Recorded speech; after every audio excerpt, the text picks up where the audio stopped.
চট্টগ্রামে আইনজীবী সাইফুল ইসলাম আলিফকে ইসকনের ব্যানারে ও আওয়ামী লীগের গুন্ডারা হত্যা করেছে বলে মন্তব্য করেছেন গণসংহতি আন্দোলনের প্রধান সমন্বয়কারী জোনায়েদ সাকি। শুক্রবার ২৯ নভেম্বর বিকেলে চট্টগ্রাম নগরীর সিআরবিতে এক গণসংলাপে এসব কথা বলেন তিনি। এ সময় তিনি বলেন, ছাত্র জনতার অভ্যুত্থানে শেখ হাসিনা ভারতে পালিয়ে গিয়ে সেখানে থেকে দেশকে অস্থিতিশীল করার জন্য বিভিন্ন পায়তারায় লিপ্ত হয়েছে। তাই সকল ষড়যন্ত্রকে রুখে দিয়ে সবাইকে ঐক্যবদ্ধ থাকার আহ্বান জানান জোনায়েদ সাকি।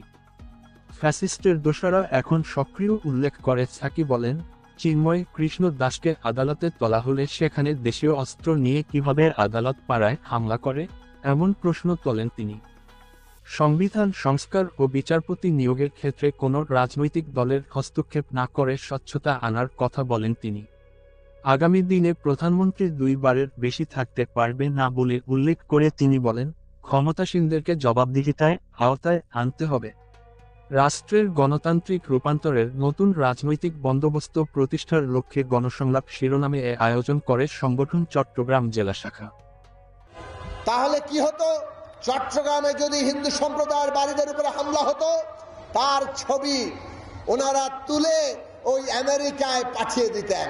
বলেছেন না শেখ হাসিনা যে ডোনাল্ড ট্রাম্পের ছবি নিয়ে হাঁটো, ওরা হামলা করলে ওই ছবি তুলে রাখবা, আমি আমার লিঙ্কে পাঠিয়ে দেব।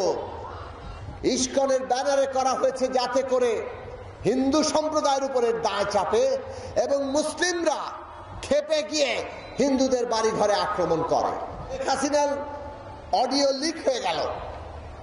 অবশ্যই ইন্ডিয়া টুডে বোধহয় এটার খবর পায়নি, যার ফলে ইন্ডিয়া টুডে মনে হয় আগে থেকেই পরিকল্পনা করা একটা ছবি ছেপে দিয়েছে যে কিভাবে বলবেন ট্রাম্পের সমর্থকদের বাংলাদেশে হয়রানি করা হচ্ছে, গ্রেফতার করা হচ্ছে।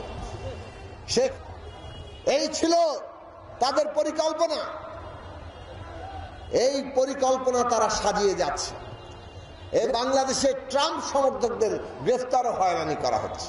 আজকে আমরা দেখলাম রয়টার্সের মতো একটা আন্তর্জাতিক খ্যাতি সম্পন্ন সংবাদ মাধ্যম, সেখানে ছাপা হয়েছে যে চিন্ময় কৃষ্ণ দাস ব্রহ্মচারীর উকিল সাইফুল ইসলাম আলিফকে হত্যা করা হয়েছে।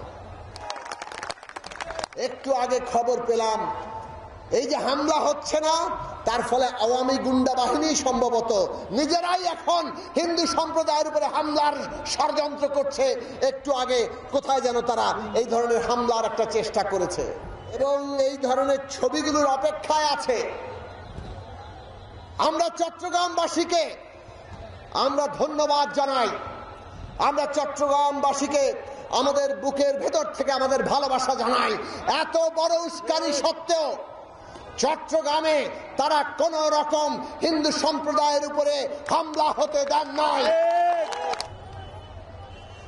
সুতরাং সম্মিলিত প্রতিরোধ গড়ে তুলতে হবে আমাদের। যারা আজকে হিন্দু সম্প্রদায়ের উপরে হামলা করবে, মনে রাখবেন এরা সব ফ্যাসিস্টদের দোসর, দেশি বিদেশি এজেন্ট। তারা বাংলাদেশের অভ্যুত্থানকে, এই সরকারকে ধ্বংস করতে চায়। এইখানে আরো বাঙালির বাইরে অসংখ্য চাকমা, মারমা, ত্রিপুরা সকল জাতির বসবাস। সুতরাং আসুন ঐক্যবদ্ধ থাকি। এই দেশে হিন্দু, মুসলমান, বৌদ্ধ, খ্রিস্টান, এই চট্টগ্রামে এক মিলন মেলা, ওইটা ধ্বংস করতে চায়, ওইটা ধ্বংস করতে চায়। এবং চট্টগ্রাম যেহেতু এখানে বন্দর আছে, তারা ভয়ঙ্কর ষড়যন্ত্র খেলছে, আমাদের জাতীয় সার্বভৌমত্বের উপরে হাত আনতে চায়। আর সেই কারণে আমাদের ঐক্যবদ্ধ হতে হবে। এইখানে এই যে ধর্মীয় পার্থক্য, জাতিগত পার্থক্য, এই সব সত্ত্বেও আপনারা দীর্ঘকাল এই জনপদে বসবাস করেন মৈত্রী এবং সম্প্রীতির মাধ্যমে।